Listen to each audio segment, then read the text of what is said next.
2차 득이어 발레리 카프리스키 주연의 밑도 끝도 없는 애정 활극 브레드레스입니다. 제가 처음 이 영화를 봤을 때 뭐 이런 영화가 다 있나 싶었는데요. 기억나는 것이 이 두 주연 배우의 올두두 그리고 인상적인 라스트 씬입니다.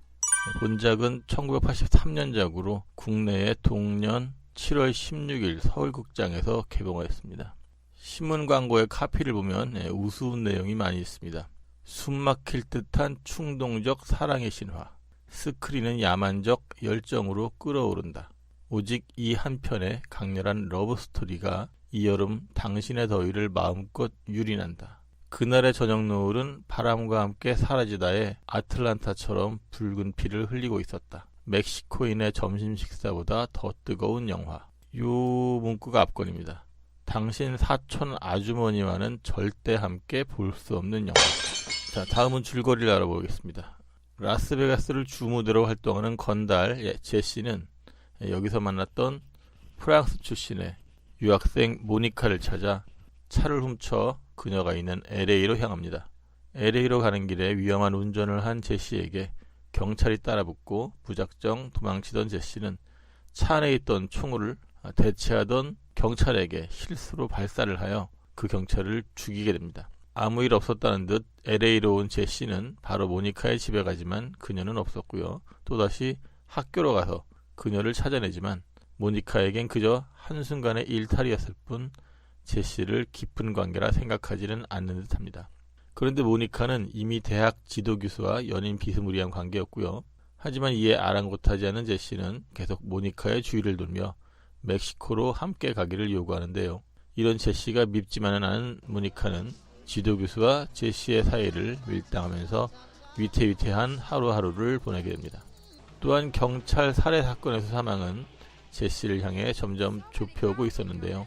한편 제시는 수고비를 받아야 하는 것이 있어서 주변 인물을 찾아서 돈을 구하려고 하지만 수월하지가 않습니다.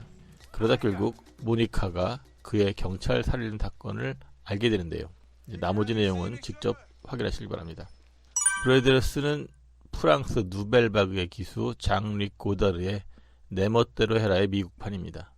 누벨바그는 새로운 물결이란 불어로 1950년대 후반에 불어닥친 프랑스 영화계의 신경향이라고 하는군요. 내 멋대로 해라의 원제는 à bout de souffle. 숨의 마지막, 즉 죽기 직전의 마지막 순간을 의미합니다. 이 영화의 영재가 브래드레스였고요. 이를 가지고 미국의 감독 짐 맥브라이드가 리메이크를 한 것입니다. 프랑스 누벨바그의 영화를 받아 이 작품을 리메이크하게 되었다고 하는군요. 우리말 제목인 내 멋대로 해라는 일본 제목인 勝手にしやがれ. 를 옮긴 것입니다. 그래서인지 남자 주인공은 참 멋대로 살죠. 영화 내용엔 참 잘 맞는 제목입니다. 원작의 내용을 대충 보자면요. 남자 주인공 미셸은 장폴 벨몽도가 연기했고요. 험프리 보가트를 좋아하는 좀도둑입니다. 이 도둑은 차를 훔쳐 달아나다 차에 있던 총으로 의도치 않게 경찰을 죽이게 되는데요. 그러다 전에 휴양 도시인 니스에서 만난 적이 있는 미국 출신의 유학생인 패트리샤를 다시 만납니다. 패트리샤는 미국 출신의 배우 진 세버그입니다. 그리고 함께 로마로 도망을 가자고 하죠. 리메이크작인 브래드레스는 굵직한 줄거리는 유사하고요. 그 무대가 미국인 관계로 니스는 라스베가스로, 파리는 LA로, 도피처인 로마는 멕시코로 지역에 맞게 옮긴 것입니다. 여주인공의 캐릭터를 보면요. 원작의 패트리샤는 저널리스트를 꿈꾸며 알바로 거리에서 신문을 파는 미국 유학생이고요. 브래드레스의 모니카는 건축가를 꿈꾸는 프랑스 유학생이죠. 어떤 원작을 보시면 비교하면서 볼 수 있는 재미도 있습니다. 원작인 내 멋대로 해라는 1950년작이고요. 브래드레스는 1983년작입니다. 시차가 꽤 있습니다. 남자 주인공 제시 역의 리차드 기어는 1949년 8월 31일 미국 펜실베이니아 필라델피아 출신입니다. 본명이 리차드 티파니 기어인데요. 중간 이름인 티파니는 엄마의 결혼 전 이름에서 따왔다고 합니다. 특이하네요. 고딩 때 아마추어 뮤지션으로 활동을 했다고 하고요. 체조, 라크로스, 스키 등 운동을 잘해서 장학생으로 매사추세츠 대학에 입학을 합니다. 전공은 철학을 했지만 배우의 꿈을 키우고자 학교를 그만두고 2년간 연기의 문을 두드립니다.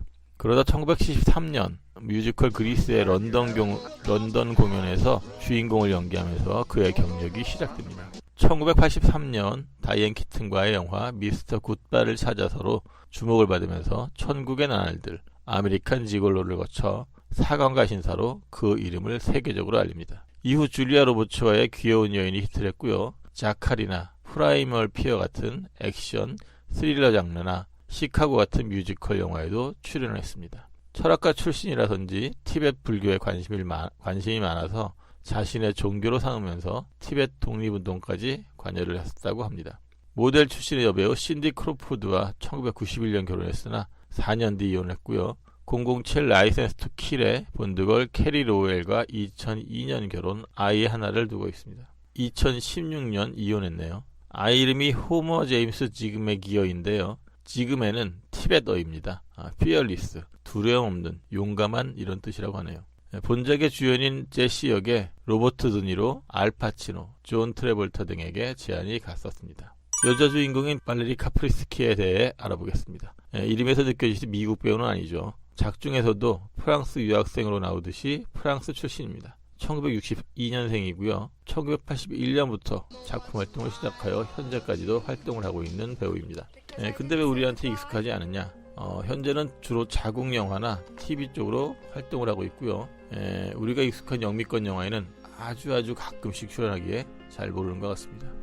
발레리 카프리스키 하면 떠오르는 유명한 영화가 하나 더 있는데요. 국내에서도 개봉한 바가 있는 퍼블릭 우먼이라는 작품입니다. 제목은 뭔가 무효합니다만 우크라이나 출신의 멜로 감독 안드레이 줄랍스케 작품입니다. 국내에서는 1988년 개봉했고요. 그리고 1997년에 재개봉을 했습니다. 이건 프랑스 영화인데요. 원제명은 La femme publique. 입니다. 발레리 카프리스키가 누드 모델 출신의 배우로 나오는 약간의 서스펜스가 있는 멜로드라마입니다. 이 작품으로 발레리는 프랑스 세제르 영화제 여우주연상 후보에 오릅니다.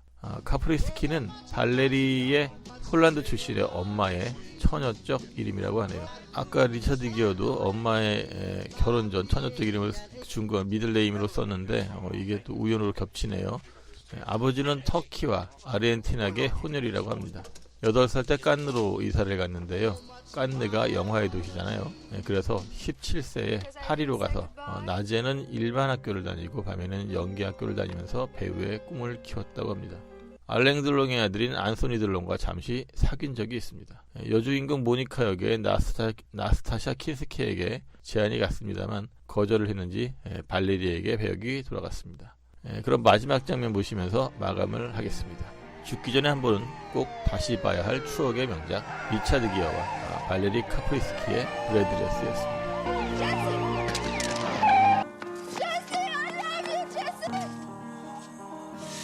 Breathless!